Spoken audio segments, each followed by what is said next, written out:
State के लिए TGT और पीजीटी की केमिस्ट्री हम कंप्लीट कर चुके थे। अभी हम बायोलॉजी पढ़ रहे हैं। चैप्टर हम कई कंप्लीट कर चुके हैं, मतलब 6 वीडियो आई थिंक आ चुकी हैं, जिसमें कईयों में 1 चैप्टर भी है, कईयों में 2 है, कई में 4 है। तो आप वहाँ से उनको कवर कर लीजिएगा। प्लेलिस्ट अलग से बना रखी है, सबसे टॉप पे प्लेलिस्ट सेक्शन पे जाएँगे तो प्लेलिस्ट वाले उसमें आपको मिल जाएगा सबसे टॉप पे ही, ठीक है? और केमिस्ट्री और वो भी आपको वीडियो मिल ही जाएँगी। आज जो हमें चैप्टर करने हैं, आपको पहली बात तो थंबनेल पे ही देख के आएगा कि कौन-कौन से चैप्टर यहाँ पे हो रहे हैं। करने तो मुझे कल भी बहुत सारे चैप्टर थे, पर अगर कोई आ जाता है, वीडियो रोकनी पड़ जाती है, फिर बस उस पे स्टॉप ही लग जाता है। ठीक है बच्चों? पर अभी जो हम कर रहे हैं, पहला चैप्टर तो रहेगा रिप्रोडक्शन इन ऑर्गेनिज्म, तो ध्यान से सुनते जाइएगा। सबसे पहले जो आपको पढ़ना है वो है जुवेनाइल फेज़ के बारे में आपको पता होना चाहिए। एक तो जो टाइम पीरियड होता है, मतलब तब हमारा जन्म होता है वहाँ से लेके, और जो सेक्सुअली रिप्रोडक्टिव फेज तक का जो समय होता है, 17-18 साल का जो टाइम पीरियड रहता है, उस तक आप क्या बोलते हैं, जुवेनाइल फेज उसको आप बोलते हैं। फिर आपको पता होना चाहिए जो ये जो फ्लावर होता है, कई प्लांट में ऐसा है ना भई, कोई लाइफ टाइम में एक ही बार उस प्लांट के ऊपर फ्लावर आता है, जैसे बैम्बू प्लांट में होता है, ठीक है? फिर एक प्लांट है जो 12 साल में एक बार उसके ऊपर फ्लावर आता है, क्या है वो? स्ट्रोबिलेंथस उसको आप बोलते हैं, क्या बोलते हैं? स्ट्रोबिलेंथस कुंथैना पूरा नाम है इसका, स्ट्रोबिलेंथस कुंथैना। 12 साल में एक बार फ्लावर आता है। फिर आपको कुछ एग्जांपल पता होने चाहिए। बाइनरी फिजन सबको पता है क्या होता है। बाइनरी मतलब कि एक सेल है, 2 में ब्रेक डाउन हो जाए, ये बाइनरी फिजन है। मेन बात ये है कि ये किस-किस में होता है। एक तो बच्चों अमीबा में होता है और एक पैरामीशियम में होता है। कौन? Binary fission.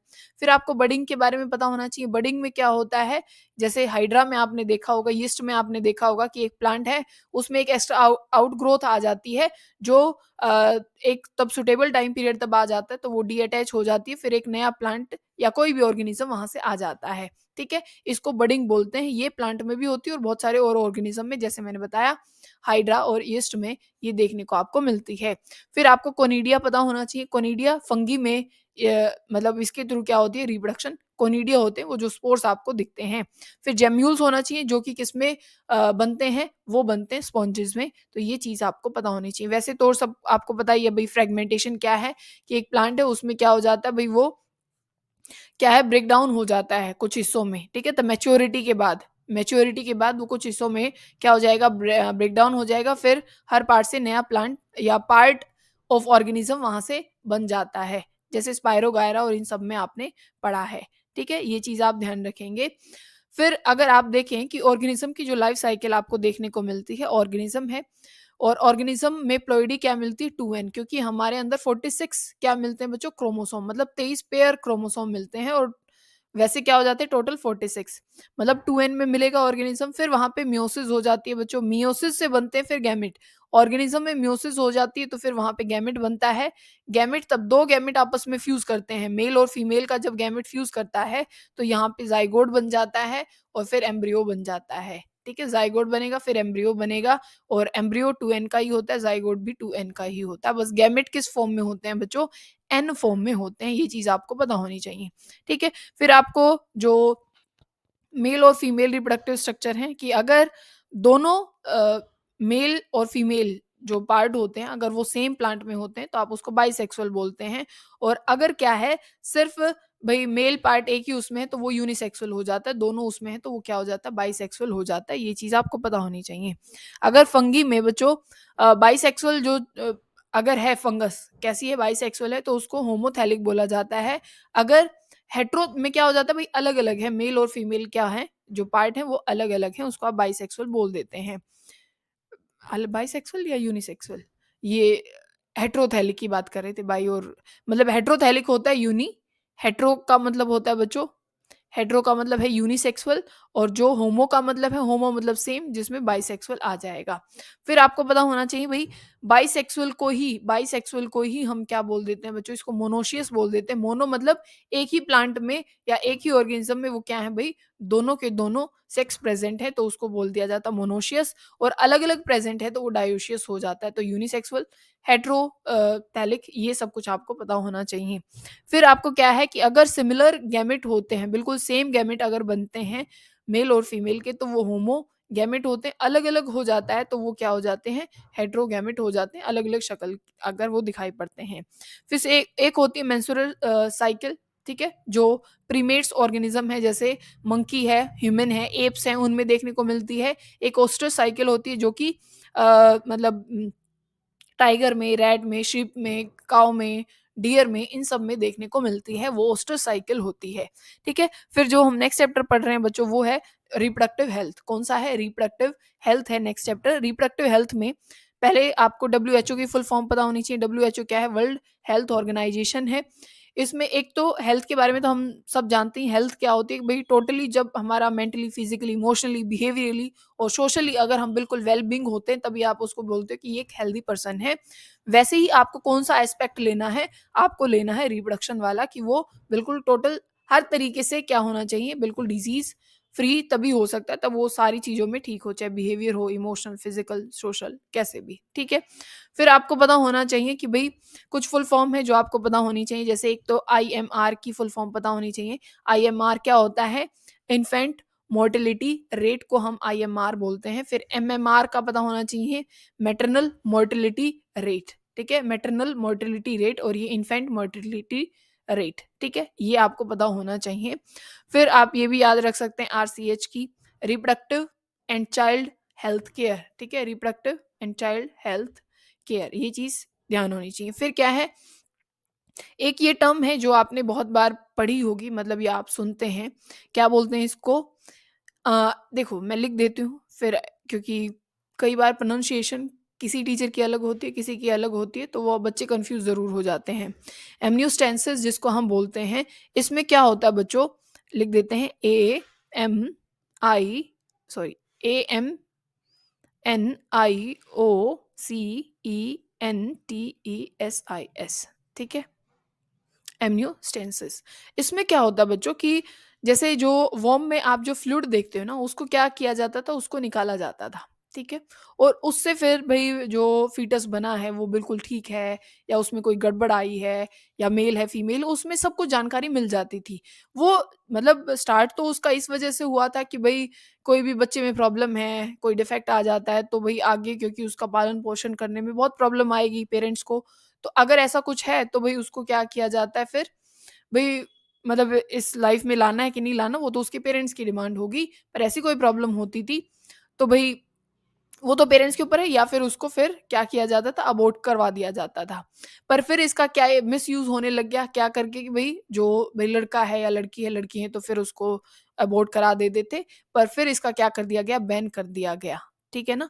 तो जो क्या बोलते हैं फीमेल फोर्टिसाइड जिसको आप बोलते हो, या ये टर्म आपको ज़रूर ध्यान रखनी है, एम्नियोस्टेंसिस, ठीक है? फिर जो कॉन्ट्रासेप्टिव मेथड्स हैं कि भई इतनी पॉपुलेशन बढ़ती जा रही है तो उसमें बहुत सारे मेथड मतलब यूज़ किए जाते हैं, जिसमें एक नेचुरल मेथड है और एक आर्टिफिशियल मेथड है। क्या है? नेचुरल और एक आर्टिफिशियल। नेचुरल में क्या है? एक तो पीरियोडिक एब्स्टिसेंस जिसको आप बोलते हो, जिसमें क्या होता है कि भई मेंस्ट्रुअल साइकिल का जो आप 1 से 15 दिन तक जो टाइम पीरियड होता है भई उसमें ओव्यूलेशन होती है, एग रिलीज़ होता है, तो वो एक क्रिटिकल टाइम पीरियड रहता है कि भई वहाँ पे पॉसिबिलिटी रहती है कि फर्टिलाइज़ेशन हो सकती है। उसके बाद जो टाइम पीरियड रहता है 20 से मतलब जो अबव 20 डेज़, तो उसमें एग मतलब इतना परफेक्ट भी और इतना अच्छा नहीं रहता जो कि अ, और वहाँ मतलब क्योंकि फैलोपियन ट्यूब में होती है ना बच्चों रिप्रोडक्शन, तो फैलोपियन ट्यूब में होती है, फिर वो बिल्कुल नीचे आ जाता है जिसकी वजह से मतलब फिर वहाँ फर्टिलाइज़ेशन की पॉसिबिलिटी ओ देखो हो तो कुछ भी सकता है, ये नहीं कह सकते हुए नहीं होगा, पर ये एक मतलब ओवरव्यू सा है थोड़ा-थोड़ा, हो तो कुछ भी सकता है, ठीक है? फिर क्या है जिसको आप बोलते हैं कोइटस इंटरप्टस, इसमें क्या होता है बच्चों, या फिर इसको विथड्रॉवल बोलते हैं सिंपल भाषा में कि भई तभी इजैकुलेशन तब प्रोसेस होना शुरू हो जाता है, उससे पहले क्या है जो पेनिस है उसको रिमूव कर दिया जाए, तो ये भी एक नेचुरल मेथड है। या फिर जो लैक्टेशन टाइम पीरियड के दौरान बच्चों क्या होता है, लैक्टेशन मतलब तब जो मदर है वो बच्चे को फीड कर रही होती है, वो 6 महीने का टाइम डिलीवरी के बाद जो 6 महीने का टाइम होता है, उसमें एग मतलब ओव्यूलेशन और ये जो मेंस्ट्रुअल साइकिल है ये सारा प्रोसेस बंद हो जाता है, तो उस टाइम पीरियड के दौरान भी मतलब जो मतलब ये नेचुरल मेथड है कि वहाँ रिप्रोडक्शन नहीं होगी, ठीक है? उसको बचाने के लिए। फिर आपके पास क्या आ जाते हैं आर्टिफिशियल मेथड, जिसमें कौन है? एक तो बैरियर मेथड है, एक केमिकल मेथड है, एक आईयूसीडी है। कौन-कौन सा है? एक तो बैरियर मेथड है, बैरियर किया जा सकता है, ये आर्टिफिशियल के वो हैं। और फिर केमिकल मेथड आता है जिसमें आप जैसे बैरियर में तो कॉन्डम आ जाती है, केमिकल वाले में जो पिल्स हो जाती हैं उसका यूज़ किया जाता है। आईयूसीडी में कॉपर, टी का यूज किया जाता है, IUCD, intrauterine contraceptive devices, intrauterine contraceptive devices, ठीक है, जिसमें कॉपर टी का यूज किया जाता है। फिर सर्जिकल मेथड, सर्जिकल में एक तो ट्यूबेक्टमी होता है बच्चों, एक वासेक्टमी होता है। वास्ट डिफरेंस होता है मेल में, ठीक है, जहां से मतलब जिस वो जो वेसल या पाइपलाइन होती है जिसमें कौन जाता है, स्पर्म जहां से जाता है तो उसको टाई अप कर दिया जाता है, उसकी सर्जरी कर जाती है, तो वो वासेक्टमी फीमेल में किया जाता है। जैसे फेलोपियन ट्यूब है ना, तो वहीं से उठाया गया भाई, उस ट्यूब की उसकी सिलाई कर दी जाती है, उसकी सर्जरी कर दी जाती है, तो उसको ट्यूबेक्टमी बोला जाता है, ठीक है। ये सारे समझ में आ गए होंगे।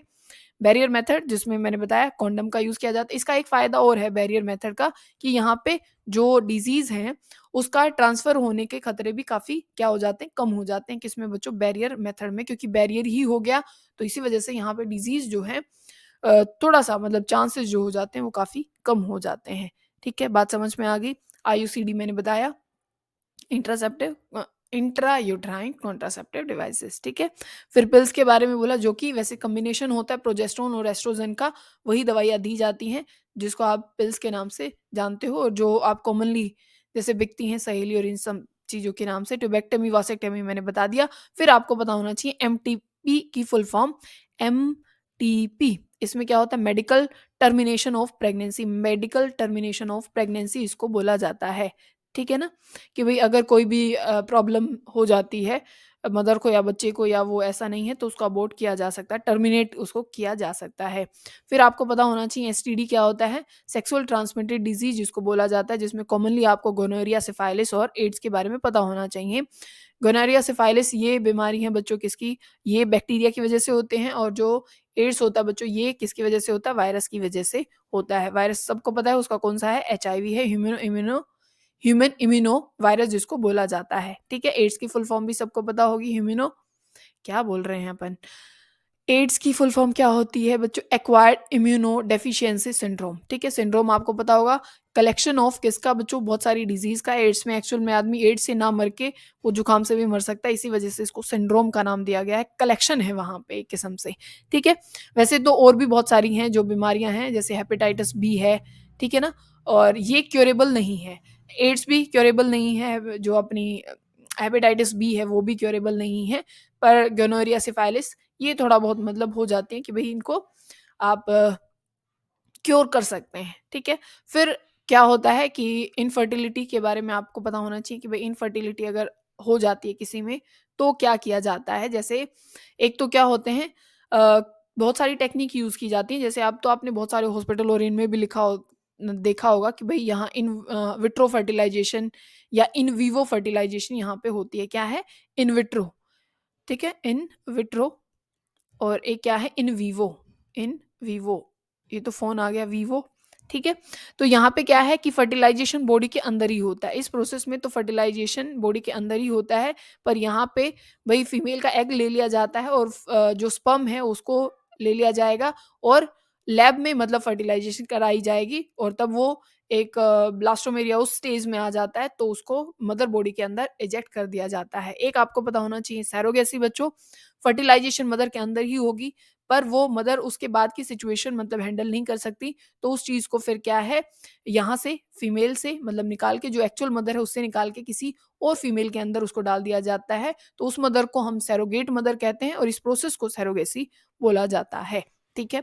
फिर क्या है, इन विट्रो में कुछ प्रोसेसेस होते हैं, जैसे एक तो ZIFT बोला जाता है, zygote intra fallopian transfer. Zygote stage में क्या है, जो फेलोपियन ट्यूब होती है, ठीक है ना। पहली बात तो आपको ये पता होना चाहिए, जिफ्ट की फुल फॉर्म आपको याद हो गई होगी कि जाइगोट इंट्रा फेलोपियन ट्रांसफर, ठीक है ना। तो ये चीज आपको ध्यान रखनी है। और तो एक आपको AI के बारे में आप ध्यान रख सकते हैं, आर्टिफिशियल इंसेमिनेशन इसको बोला जाता है, कि भाई अगर किसी मेल में ऐसा है कि सीमन वर्किंग में नहीं है, या फिर ये प्रोसेस में प्रॉब्लम आ रही है, तो जो मतलब डॉक्टर जो हैं उसको इंजेक्ट कर देते हैं फीमेल बॉडी के अंदर, किसको बच्चों, जो स्पर्म्स होते हैं उसको, ठीक है। फिर जो नेक्स्ट चैप्टर है वो बच्चों, ये तीसरा चैप्टर है अपना, स्ट्रेटेजीज फॉर जो एनरिचमेंट इन दी फूड प्रोडक्शन, तो कैसे कैसे कर सकते हैं वो हम पढ़ेंगे। उसमें सबसे पहले आपको पता होना चाहिए ब्रीडिंग के बारे में। ब्रीडिंग ठीक है? अब उसमें भी क्या होती हैं 2 प्रोसेसेस होते हैं, एक इनब्रीडिंग होता है और एक क्या होता है बच्चों आउटब्रीडिंग होता है। इनब्रीडिंग क्या है? सेम ब्रीड में और उनका सेम एंसेस्टर हो तो वो इनब्रीडिंग होता है। मतलब सेम क्या होगा ब्रीड सेम होनी चाहिए, सेम क्या होनी चाहिए? ब्रीड होनी चाहिए और उनके एंसेस्टर भी सेम होने चाहिए। मतलब जो उनके दादा जो भी कुछ भी होते हैं वो भी क्या होने चाहिए? सेम। और ये एनिमल जो पूरी कैटेगरी है, प्लांट है, सब में ये चीज़ लग सकती है, ठीक है ना? सेम क्या होंगे? ब्रीड सेम एंसेस्टर ये होता है इनब्रीडिंग। ठीक है ना? यहाँ पे थोड़ा-सा इनफर्टिलिटी की प्रॉब्लम आ जाती है बच्चों, इनब्रीडिंग में ये दिक्कत आ जाती है। इनब्रीडिंग में इनफर्टिलिटी जल्दी आ जाती है। फिर है आउटब्रीडिंग की बात करें, ध्यान से सुनिएगा, यहाँ पे थोड़ा-सा शब्दों का खेल हो जाता है। ये आउटब्रीडिंग पढ़ रहे हैं, आउटब्रीडिंग में एक होता है आउटक्रॉसिंग, क्या होता है? आउटक्रॉसिंग, एक होता है क्रॉस ब्रीडिंग। इनमें और इसमें कन्फ्यूज़ हो जाते हैं बच्चों। तो आउटब्रीडिंग में क्या आ जाता है? आउटक्रॉसिंग और यहाँ पे और क्या बोल रहे हैं? Cross breeding. ठीक है? फिर एक और है, आपको याद रखना है तो ये रख लेना, interspecific hybridisation, interspecific hybridisation ये याद रखना चाहो तो रख लेना, पर ये और जो अभी इसके लिए बात बताई थी वो और ये 2 ज़रूर ध्यान रखनी है, अभी इनको एक्सप्लेन कर रहे हैं। आउटक्रॉसिंग में क्या होता है कि ब्रीड तो सेम होती है, सेम क्या रहेगी बच्चों? ब्रीड तो सेम रहने वाली है, पर यहाँ पे अ, जो एंसेस्टर होते हैं वो डिफरेंट होंगे, मतलब अलग एक स्पीशीज़ के जो भी हैं, मतलब क्योंकि ब्रीड तो सेम ही है, पर हर जो भी उस ऑर्गेनिज़्म आपने लिया है, जो भी आपने 2 लिए हैं, उनके एंसेस्टर सेम नहीं होने चाहिए। बात समझ गए ना? उसके एंसेस्टर क्या होने चाहिए? अलग-अलग होने चाहिए। क्रॉस ब्रीडिंग में देखो, क्रॉस ब्रीडिंग कर रहा है वो, क्रॉस मतलब स्पीशीज़ भी क्या होगी, जो ब्रीड होगी वो भी डिफरेंट होगी और एंसेस्टर जो होगा वो भी क्या होगा बच्चों? डिफरेंट होगा। और इसमें इंटर स्पेसिफिक हाइब्रिडाइजेशन में आप यहाँ तो ब्रीड की बात कर रहे थे, यहाँ स्पीशीज़ ही डिफरेंट हो जाती है। मतलब स्पीशीज़ ही अलग लो, अलग ऑर्गेनिज़्म लो, 2 ऑर्गेनिज़्म के उसमें करो फिर, ठीक है? इनब्रीडिंग में क्या हो जाता है, जैसे मैंने बोला कि ये होमोजाइगोसिटी एक तो इंक्रीज़ कर देता है, बिल्कुल सेम मतलब कैरेक्टर ये सारी चीज़ें आना शुरू हो जाती हैं, ठीक है? एक बताया कि भई यहाँ पे थोड़ा-सा इनब्रीडिंग डिप्रेशन जिसको बोलते हो कि क्या हो जाता है कम होना शुरू हो जाती है, क्या फर्टिलिटी रेट और प्रोडक्टिविटी यहाँ पे डिक्रीज़ हो जाती है, किसमें? इनब्रीडिंग में, ठीक है? फिर आपको हिसारडेल पता होना चाहिए क्या है, ये किसकी है? जो शीप होती है ना, शिप जो होती है, वो पंजाब में मतलब डेवलप की गई थी, किसकी वजह से? क्रॉसिंग की उसमें, जिसमें अलग-अलग मतलब जो क्या है अपने ब्रीड है वो लिया गया था, हिसारडेल शिप की है, ये आपको पता होना चाहिए, ठीक है? अगर प्योर लाइन क्रिएट करनी होती है बच्चों तो इनब्रीडिंग किया जाता है, मतलब एक ही जैसे स्पीशीज़ के सारे कैरेक्टर बनाए जाने चाहिए तो वहाँ पे इनब्रीडिंग की जाती है, इनब्रीडिंग, ठीक है? और मतलब प्रोडक्टिविटी को लो करना हो तो आउटक्रॉसिंग होता है और डिज़ायरेबल कैरेक्टर आपको चाहिए कि भई ठीक है कि अ, मान लीजिए 2 स्पीशीज़ हैं और उससे हमें ये पता है कि भई इसमें ये क्वालिटी बहुत अच्छी है, दूसरे में ये क्वालिटी अच्छी है, तो क्या किया जाता है कि भई वहाँ पे फिर क्रॉस ब्रीडिंग कराओ, दूसरी स्पीशीज़ लो, एक ही स्पीशीज़ में मतलब स्पीशीज़ इन द सेंस एक ही ब्रीड में और जहाँ एंसेस्टर सेम है वहाँ बहुत मुश्किल आ जाती है। तो अगर डिज़ायरेबल क्वालिटीज़ चाहिए किसी भी ऑर्गेनिज़्म में और वो एक नई चीज़ बनानी है, तो वहाँ पे क्रॉस ब्रीडिंग करानी चाहिए, ठीक है? जहाँ पे एंसेस्टर और जो ब्रीड है, दोनों क्या हो जाती हैं, डिफरेंट हो जाती हैं, तो ये चीज़ आप ध्यान रखेंगे, ठीक है? अच्छा और क्या है कि एक होता है अभी अभी बताया भी था एआई जिसको बोला था, आर्टिफिशियल इंसेमिनेशन, ठीक है? कि भई ये प्रोसेस मतलब फ़ायदा पता है कहाँ पे है कि एक सुपीरियर मेल है और उसका फिर क्या है उसके सीमन ले लिए जाते हैं और अलग-अलग फीमेल उनको क्या किया जाता है इंजेक्ट किया जाता है ताकि जो स्पीशीज़ है या जो फिर ऑर्गेनिज़्म जो बनने वाला है, जो ब्रीड बनने वाली है, वो सुधर जाए, कोई ना कोई फ़ायदा वहाँ पे हो जाए। ठीक है ना? फिर एक आपको याद रखना है एमओईटी मोइट एमओईटी इसको बोलते हैं मल्टीपल ओव्यूलेशन एम्ब्रियो ट्रांसफर, ठीक है? मान लीजिए आपने सुपीरियर फीमेल ले ली, भई एक बार अगर एक आप कोई भी कोई भैंस मान ली, कोई भी ऑर्गेनिज़्म मान लीजिए, ठीक है? कि वो हमें ये बताए कि भई ये सुपीरियर फीमेल है कि जो अगर यहाँ से बच्चा पैदा होता है या इस फीमेल में मिल्क प्रोडक्शन बहुत ज़्यादा होती है और हमें यही वाली क्या चाहिए ब्रीड चाहिए, ठीक है? तो अगर इसके साथ फर्टिलाइज़ेशन कराई जाती है इस फीमेल के साथ तो एक टाइम पे तो भई एक ही पैदा हो सकता है, ठीक है ना? या फिर 2 पॉसिबिलिटी है, ठीक है? इससे ज़्यादा तो नहीं ना। हम फिर क्योंकि इंसान है, लालची है, वो क्या करता है कि भई इससे बढ़िया तो क्या है कि एक टाइम पे भई 6-7 ऐसे एग मतलब वो रिलीज़ करते हैं, पर तब फर्टिलाइज़ेशन होती तो एक ही काम का वो होता है। तो उसके सारे वो एग बाहर निकाल लेते हैं और बाहर फर्टिलाइज़ेशन कराते हैं और अलग-अलग फीमेल में फिर फर्टिलाइज़ेशन करा के और जैसे मैंने सैरोगेसी बताया था, वैसे उन एग को अलग-अलग उसमें डाल देते हैं। तो एक सुपीरियर फीमेल के एग को ऐसे यूज़ किया जाता है, जिसको मोइट बोला, क्या है मल्टीपल ओव्यूलेशन एम्ब्रियो ट्रांसफर, अलग-अलग मदर में फिर उसको डाल दिया जाता है। फिर बी कीपिंग के पता होना चाहिए, बी कीपिंग किसको बोलते हैं? एपीकल्चर इसको बोलते हैं बच्चों। क्या है? बी कीपिंग को एपीकल्चर बोला जाता है। ठीक है, समझ में आ गई? ठीक है, जिसमें आप जो एपिस इंडिका है बहुत जो कॉमन है उसको यूज़ किया जाता है और आपको पता होगा जो बी वैक्स है होता है वो कॉस्मेटिक के सामान में बहुत बहुत ज़्यादा यूज़ किया जाता है। फिर आपको पीसी कल्चर के बारे में पता होना चाहिए। पीसी कल्चर होता है जहाँ फिश का कल्चर किया जाता है, ठीक है? फिर आपको एक्वा कल्चर जहाँ पे जो अपना एक्वेटिक एनिमल है या प्लांट है, दोनों को क्या किया जाता है? कल्चर किया जाता है। एक्वा कल्चर में एक्वेटिक एनिमल भी आ गए, प्लांट भी आ गए। पीसी कल्चर सिर्फ है फिशेज़ के लिए, ये चीज़ आप ध्यान रखेंगे। कहीं एक्वा में सिर्फ ये सोचे भई पानी मतलब फिशेज़, पीसी कल्चर में आता है सिर्फ फिशेज़, ठीक है? अब यहाँ पे एक आपको पता होना चाहिए फिशेज़ जो हैं एक फ्रेश वाटर की होती है, एक मैराइन की होती हैं। मैराइन में जैसे एक तो हिल्सा आ जाती है, एक पॉम्फ्रेट्स जो होते हैं वो आ जाते हैं और जो अपना फ्रेश वाटर में उसमें एक तो रोहू आ जाती है, ठीक है? और एक कैटला आ जाता है और एक कॉमन क्रैब आ जाता है। ये चीज़ें हैं किसकी? ये फ्रेश वाटर का है। कौन-कौन सा? कैटला, कॉमन क्रैब और रोहू, ठीक है? ये चीज़ें आ जाती हैं। फिर ग्रीन रिवॉल्यूशन जो था, जिसमें अपना जो गेहूँ और चावल जिसमें बहुत रैंडम एक चेंज आया था कि भई उस समय पे क्योंकि इस चीज़ पे हम काम कर रहे थे, ये 1960 के आस-पास की बात है। ग्रीन रिवॉल्यूशन तब आया था कि प्रोडक्शन को इंक्रीज़ करना था भारत में, तो बहुत सारी ब्रीडिंग मेथड सब कुछ यूज़ करके, तो उस समय उसको ग्रीन रिवॉल्यूशन बोला गया था कि भई प्रोडक्शन बहुत ज़्यादा बढ़ानी है, क्योंकि खाने की कमी बहुत ज़्यादा हो गई थी। अगर व्हीट की बात आप करें 1 मिनट बच्चों शोर आ रहा है, 1 मिनट। ठीक है। चलो अभी बोलते हैं कि व्हीट में आपको 2 स्पीशीज़ हैं जो बहुत कॉमन है अपने यहाँ की, एक तो सोनालिका और एक कल्याण सोना।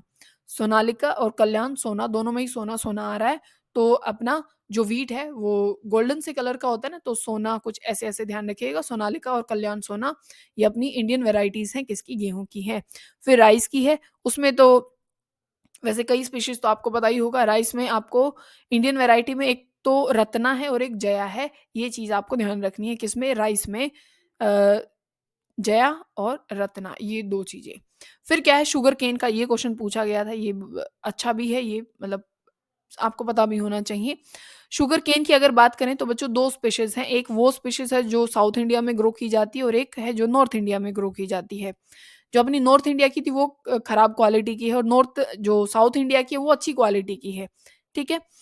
इसमें क्या है नाम क्या है इसका जो अपनी नॉर्थ इंडिया वाली है उसका नाम था सैक्रम बर्बरी, ठीक है? सैक्रम लिख देते हैं। वैसे तो आप बुक लेके बैठे ही होंगे, वैसे तो नहीं आपको आएगा फिर समझ में, है ना? क्योंकि बोलना ज़्यादा होता है और अगर लिखने लग गए, तो फिर काम तो बनेगा ही नहीं।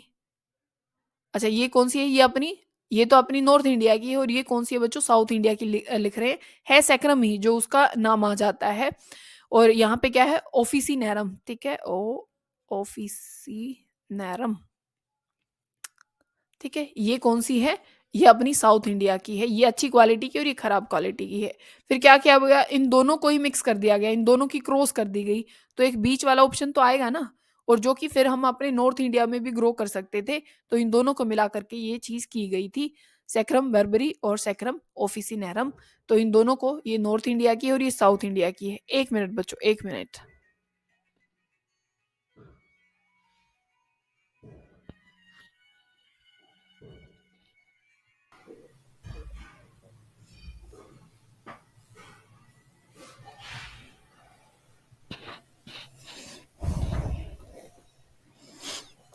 तो हमने बात की थी बच्चों अभी शुगर केन की, फिर हम बात करते हैं कि जो एक मतलब स्पीशीज़ बनाई थी आयरन फोर्टिफाइड राइस जो कि 5 टाइम उस राइस में क्या था आयरन बहुत ज़्यादा हो गया था और हम यही मतलब काम करते हैं बायो फोर्टिफिकेशन में कि जो न्यूट्रिएंट है उनकी जो मतलब वैल्यू है उसको इंक्रीज करने की कोशिश करते हैं, किसमें, प्लांट्स में या स्पेशीज में, क्रॉप्स में, जिसमें भी, ठीक है। फिर बात है कि जो एटलस 66 जो व्हीट है, कौन सा, एटलस 66, इसमें क्या था, हाई प्रोटीन व्हीट होता है एटलस 66, ठीक है। फिर अलग अलग तरीके से बनाई जाती है, जो हमने म्यूटेशन और इन सारी चीज़ों से पढ़ा था, ठीक है। फिर आपको जो अभी मैंने बताया बायोफोर्टिफिकेशन, ये चीज़ आपको ध्यान रखनी है। बायोफोर्टिफिकेशन मतलब अलग अलग आप टेक्निक का यूज़ करके, ब्रीडिंग का यूज़ करके हायर लेवल, मतलब उसमें या तो मिनरल्स को बढ़ाओ, विटामिन को बढ़ाओ या प्रोटीन को बढ़ाओ, जिससे कि आप कम क्रॉप में ज़्यादा न्यूट्रिशन, मान लीजिए आपने भाई, जैसे एक एग्जांपल देते हैं कि भाई आपने एक सेब खाया, ठीक है, वो, या आप एक 10 सेब खा के जो आप एनर्जी ले पा रहे हैं, वो आप किस में ले पाएँ, एक सेब में ले पाएँ, ऐसा करने की कोशिश है, जो कि किस में किया जाता है, बायोफोर्टिफिकेशन में किया जाता है। फिर आपको टिश्यू कल्चर के बारे में पता होना चाहिए। टिश्यू कल्चर क्या है, जिसमें आप क्या करते हैं कि भई एक प्लांट से क्या लिया जाता है, टिश्यू एक्सट्रैक्ट किया जाता है, और जिस प्लांट से लिया जाता है उसको आप क्या बोलते हैं, एक्सप्लांट बोलते हैं। क्या बोलते हैं, एक्सप्लांट बोलते हैं।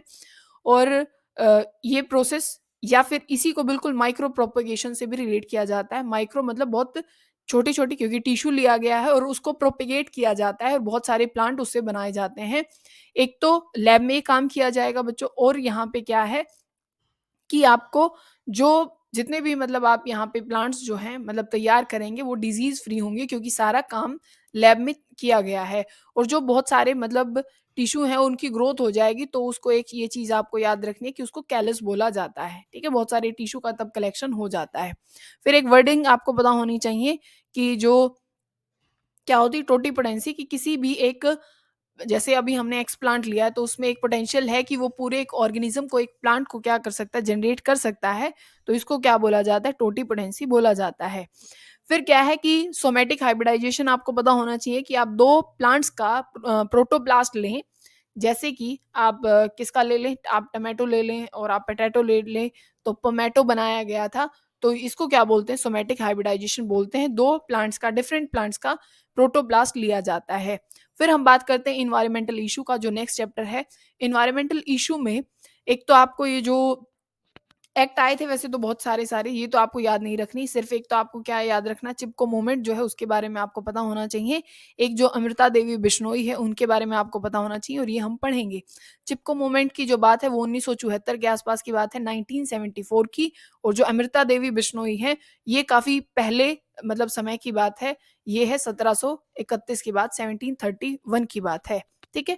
तो ये जो चीज है, ये तो आपको पता होनी चाहिए। फिर अगर आप एयर पोल्यूशन की बात करें, क्योंकि इन्वायरमेंटल इश्यूज हैं, तो एयर पोल्यूशन तो आएगा, जिसमें गैसियस मतलब जो पोल्यूशन होता है गैसियस की वजह से हो सकता है, या फिर पार्टिकुलेट जो होते हैं उसकी वजह से होता है, जो हमने अपने केमिस्ट्री में पढ़ा था, एवरीडे लाइफ वाला जो केमिस्ट्री वाला चैप्टर था उसमें। तो यहाँ पे सॉलिड लिक्विड पार्टिकल्स जो हो जाते हैं, जो काफी छोटे साइज के हो जाते हैं, तो वो पार्टिकुलेट्स हो जाते हैं, ठीक है, जिनका साइज क्या होता है, बहुत कम होता है, और वो काफी ज्यादा क्या रहते हैं बच्चों, हार्मफुल होते हैं। अब यहाँ पे क्या है कि एयर पोल्यूशन की वजह से जो ओज़ोन है उसके ऊपर काफ़ी इफ़ेक्ट आता है, ग्रीन हाउस इफ़ेक्ट होता है, स्मोग होता है, बहुत सारी चीज़ें ऐसी हो जाती हैं, किसकी वजह से, एयर पोल्यूशन की वजह से। अब यहाँ पे एक तो क्या-क्या है भई, कोई अ, अगर कंट्रोल करना पड़े, ठीक है? किसको, जो एयर पोल्यूशन है, तो वहाँ पे एक तो क्या यूज़ किया जाता है भई, आपने देखा होगा कि बहुत अलग-अलग मेथड होते हैं, जहाँ पे एक तो स्क्रबर जो होता है उसका यूज़ करते हैं, अभी बताएँगे क्या-क्या चीज़ें काम करती हैं, या फिर गैसियस पार्टिकल हैं। 1 मिनट बच्चों, फिर कोई स्पीकर में गा रहा है कुछ। हाँ, तो क्या बोल रहे थे, गैसियस जो पॉल्यूटेंट्स हैं उनको या तो एडज़ॉर्ब कराया जा सकता है या फिर एब्ज़ॉर्ब किया जा सकता है। तो इससे भी आप क्या कर सकते हैं, कंट्रोल कर सकते हैं जो गैसियस जो पॉल्यूटेंट्स हैं उनको, ठीक है।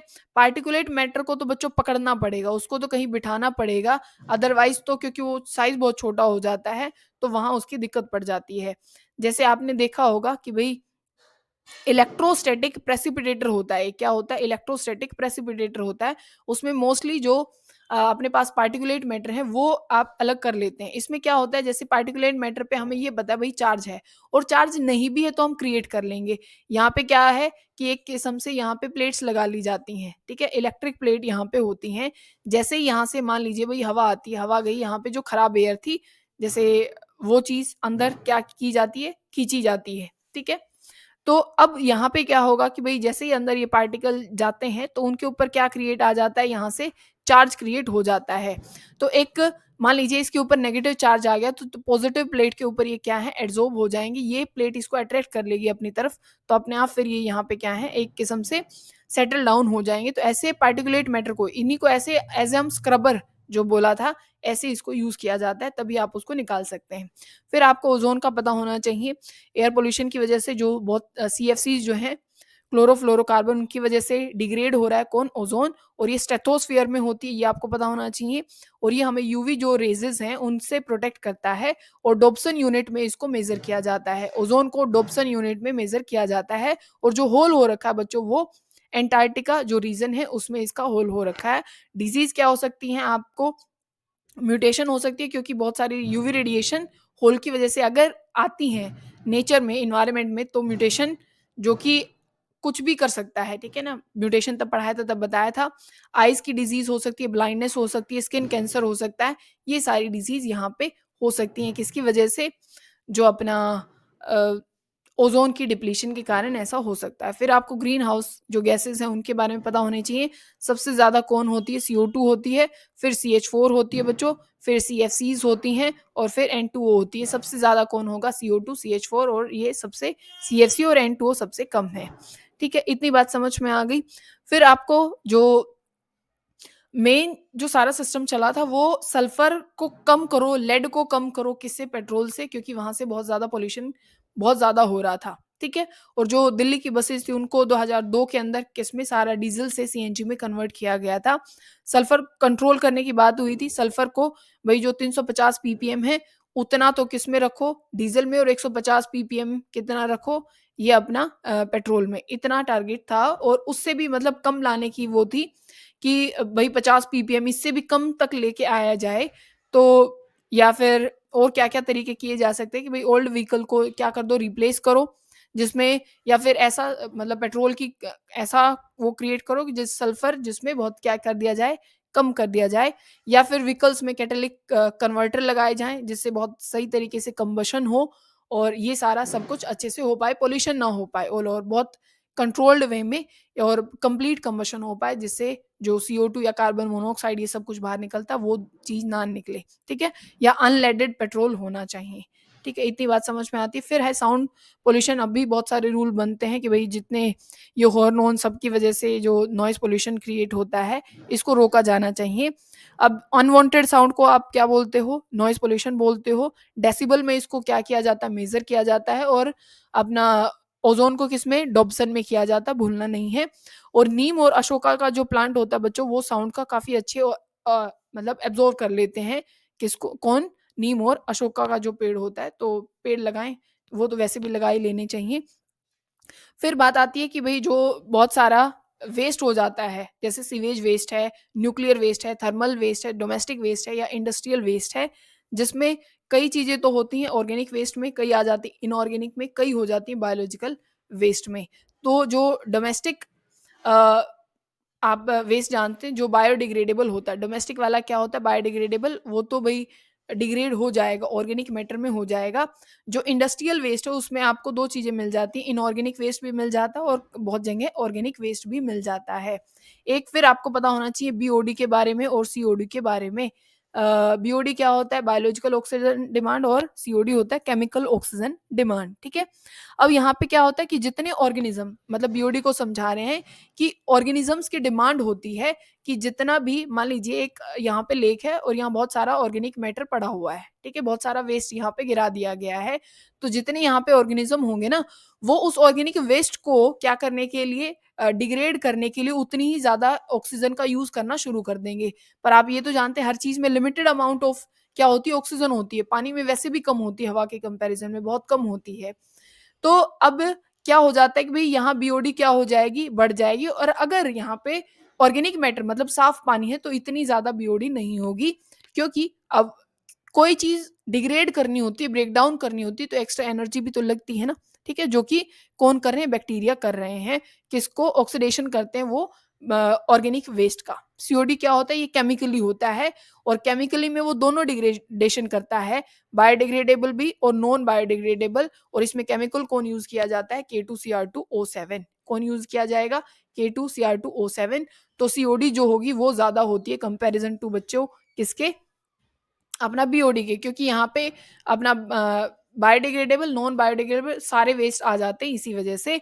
और एक होता है डीओ, जिसको जो बोलते हैं डिजोल्व ऑक्सीजन, डीओ, ठीक है, जो ऑक्सीजन मिलती है अपनी पानी में उसको डिजोल्व ऑक्सीजन बोलते हैं। और बीओडी किसके रिलेटेड होती है, बीओडी डायरेक्टली होती है बच्चों, बीओडी डायरेक्टली होती है किसके, ऑर्गेनिक वेस्ट के। जितना ज्यादा ऑर्गेनिक वेस्ट होगा उतनी ज्यादा बायोलॉजिकल ऑक्सीजन डिमांड होगी।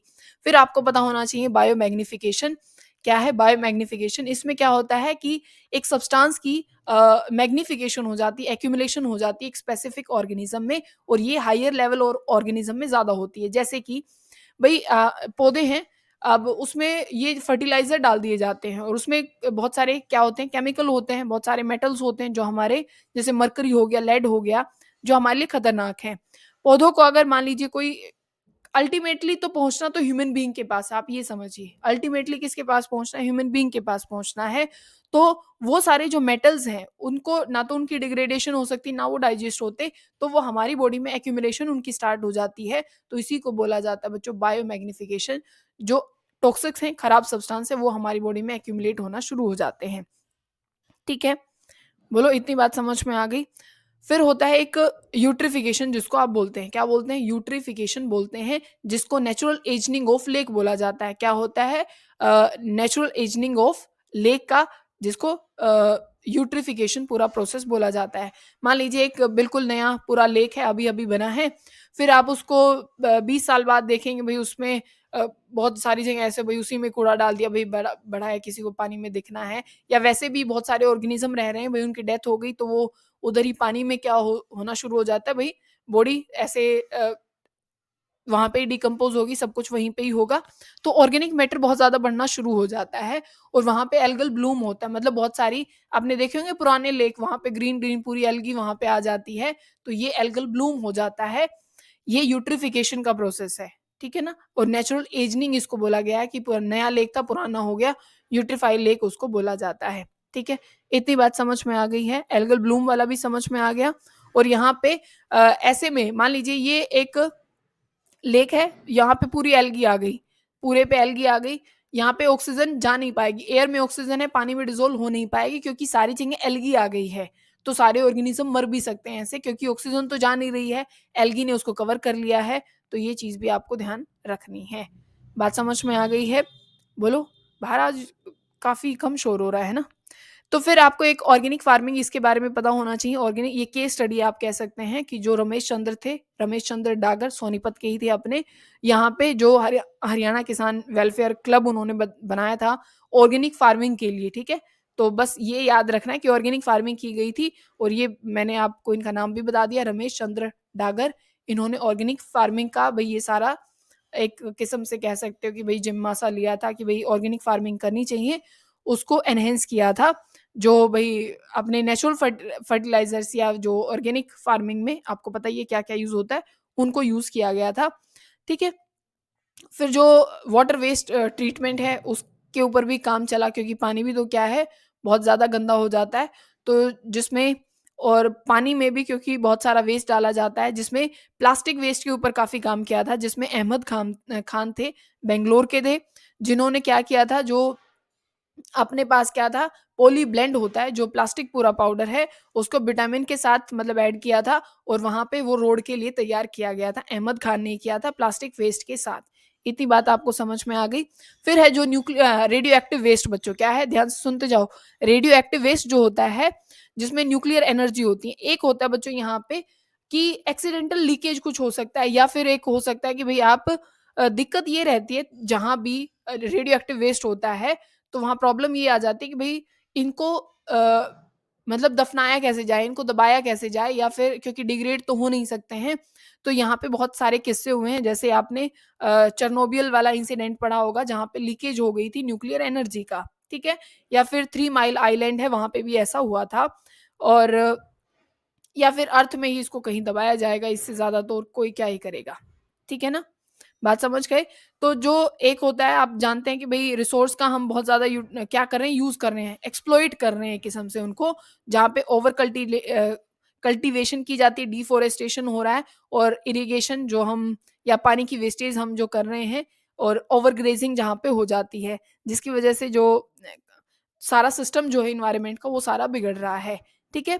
तो एक क्या हो जाती है, वाटर लैगिंग, जो आपने लॉगिंग जिसको हम बोलते हैं, वो भी हो जाता है, जिसमें होता क्या है कि भाई मान लीजिए एक जगह पे पानी खड़ा हो गया है क्रॉप में, तो वहाँ क्या हो जाता है, जितना भी सोल्ट है ना उस ज़मीन का, वो ऊपर आ जाता है, और जो ज़मीन है वो फिर व्हाइट-व्हाइट आपको दिखाई देती है, पर जो न्यूट्रिएंट है वो सारे ऊपर आ गए, जिसकी वजह से मतलब जो अपनी क्रॉप है उसकी ग्रोथ पे वो सब कुछ क्या करेगा, इफ़ेक्ट वो करने वाला है। फिर डिफॉरेस्टेशन पता होना चाहिए।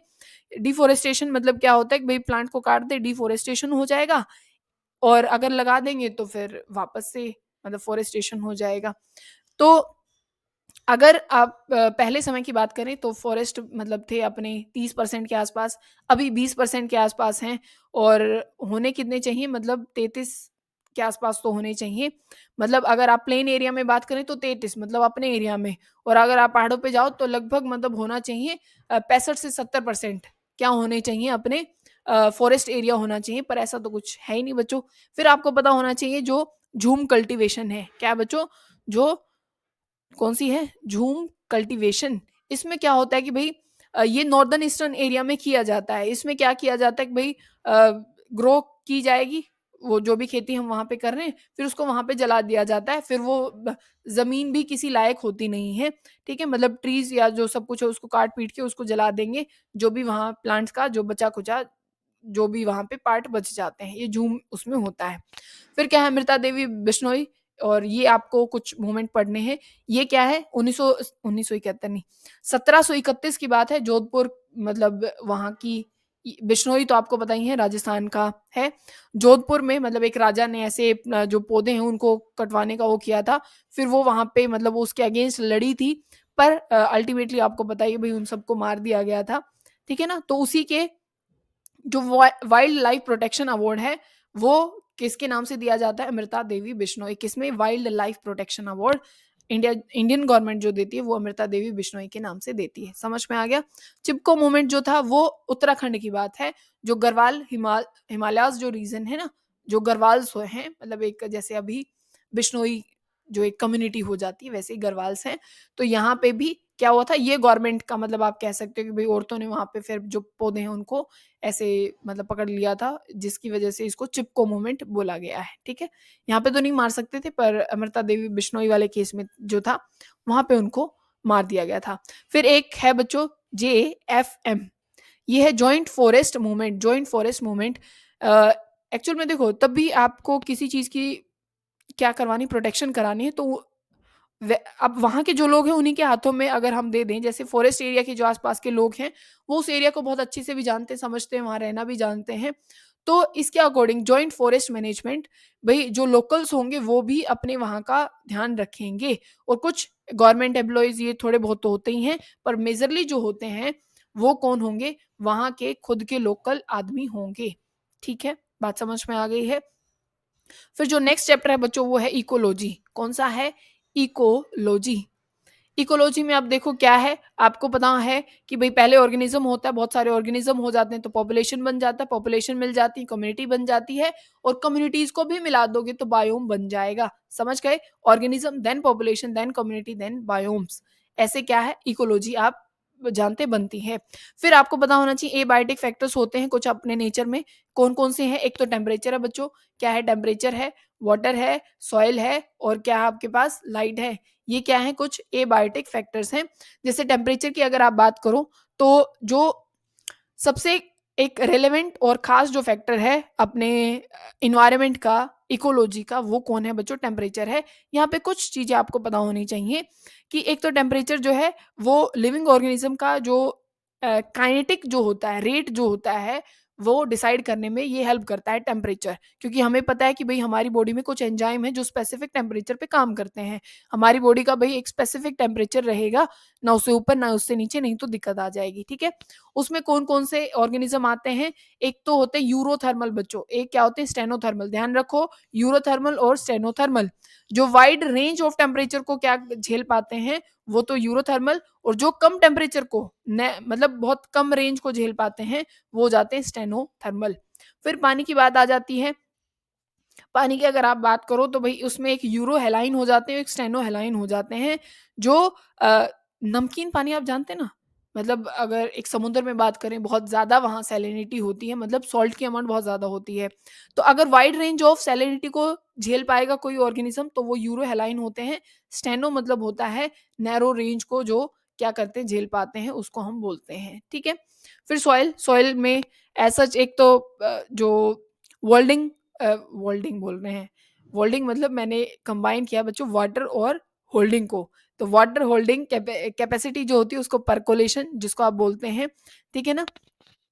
यहाँ पे क्या है कि भई सॉइल में क्योंकि बहुत सारे जो न्यूट्रिएंट्स हैं वो वहाँ पे प्रेज़ेंट होते हैं। एक्वेटिक ऑर्गेनिज़्म वो तो पानी की बात हो जाएगी, पर प्लांट्स के लिए जो सॉइल है वो काफ़ी ज़्यादा मैटर करती है।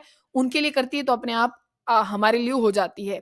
जिसमें ऑर्गेनिज़्म जो है क्योंकि बहुत सारे फैक्टर हमारे पास हो गए, तो ऑर्गेनिज़्म को कुछ कैटेगरी में डिवाइड किया गया है। रेगुलेटर होते हैं, कन्फर्मर होते हैं, जो कुछ होते हैं जो माइग्रेटर होते हैं, और कुछ किस स्टेट में हो जाते हैं बच्चों, सस्पेंडेड स्टेट में हो जाते हैं।